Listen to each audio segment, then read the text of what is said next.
It would be hard to overestimate the power and importance of the temple in Hindu culture and spiritual practice, the home of God to which we go for solace and connection with the divine.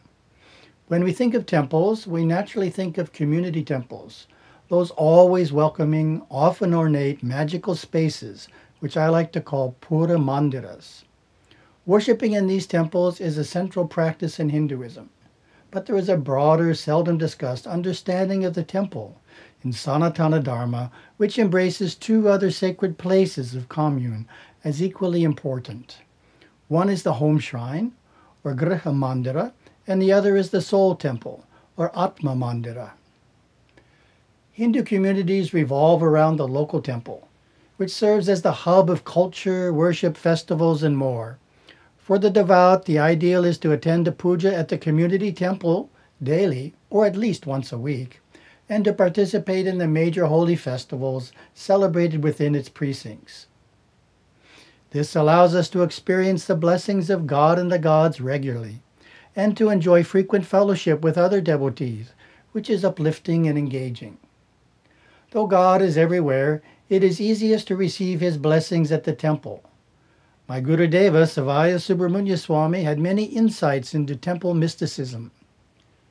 The ray of the temple, its subtle force field, and how the three worlds work together in that sacred space. All this was apparent to his inner sight. He wrote, "If you could view the temple from the inner worlds, you would see a brilliant ray coming from the third world, or world of the gods, right into the temple on the physical plane. This ray allows communication, similar to a live video conference. The priest opens the connection by performing puja. When the puja is performed with loving devotion, the ray becomes strong and inner doors open from God's world to ours. The angelic helpers, called devas, hover around and through the temple, and blessings pour out to the devotees. A Hindu temple's devonic rays have the power to transform the course of karma, open inner doors to new opportunities, assuage long-held hurts, and provide inner visions equaling the fullness of devotion. Regular worship at the community temple deepens our humility and our devotion to God. It also purifies and lifts our energy into higher chakras. In addition to worship, we can also perform service, called seva, or karma yoga, at the temple and accrue even more spiritual benefits. The Tirumandaram, an ancient scripture by Rishi Tirumular, lists a number of traditional chores in verse 109, which reads, "The simple temple duties, lighting the lamps, picking flowers, lovingly polishing the floors, sweeping, singing the Lord's praise, ringing the bell, and fetching ceremonial water, these constitute the dasa marga, or path of the servant." Additionally, those who are qualified can volunteer to teach Hinduism to the youth. If you are finding fulfillment by worshiping in your community temple, don't stop there. Consider extending your devotional life to the griha mandira, or home shrine. The ideal Hindu home centers around the home shrine, a special room set aside and maintained to create a temple-like atmosphere which holds us close to our spiritual goals and practices. In this holy space, we conduct puja, read scripture, perform sadhana, sing bhajana, and do japa. Here we can always feel the presence of God and the gods, whom we honor especially in the morning and evening and before meals, which we offer to them before we partake.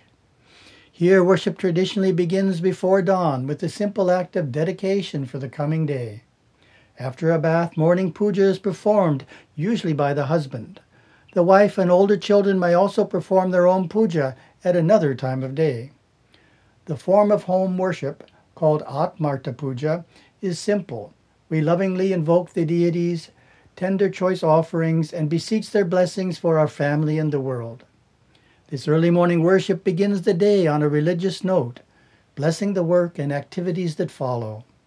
Evening devotionals include a simple arati, bhajana, meditation, and reading of scripture, a day's end routine that carries family members to lofty celestial realms during sleep. The temple-like atmosphere of the shrine room can prevail throughout the home if family members handle disagreements and difficult issues in a harmonious, professional way, avoiding arguments and expressions of anger. You can bring some of the power of the community temple into your home shrine by lighting an oil lamp when you return from the temple. This sacred act brings devas who are at the temple into the home shrine, where from the inner world they can bless all family members and strengthen the religious force field of the home. This is one of my guru's unique insights into the mysticism of temple worship. How elaborate should the home puja be? It can vary from short and simple to long and complex. Sri Chandrasekharendra Saraswati Mahaswamiji of Kanchi Kamakoti Pitam commented, "Every family must perform puja to Ishvara. Those who find it convenient to do so may conduct elaborate types of puja after receiving proper initiation into them. Others need perform only a brief puja, not lasting more than 10 minutes or so. Office goers must offer at least this brief worship. The sacred bell must ring in every home." Ideally, all members of the family gather together in the shrine room for a puja each morning. Additionally, visiting the shrine at other key times brings special benefits.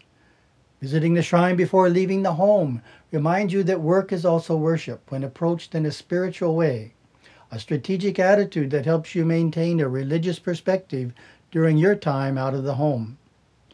Visiting the shrine upon returning home provides a few moments to release any negative, worldly vibrations you have taken on while away.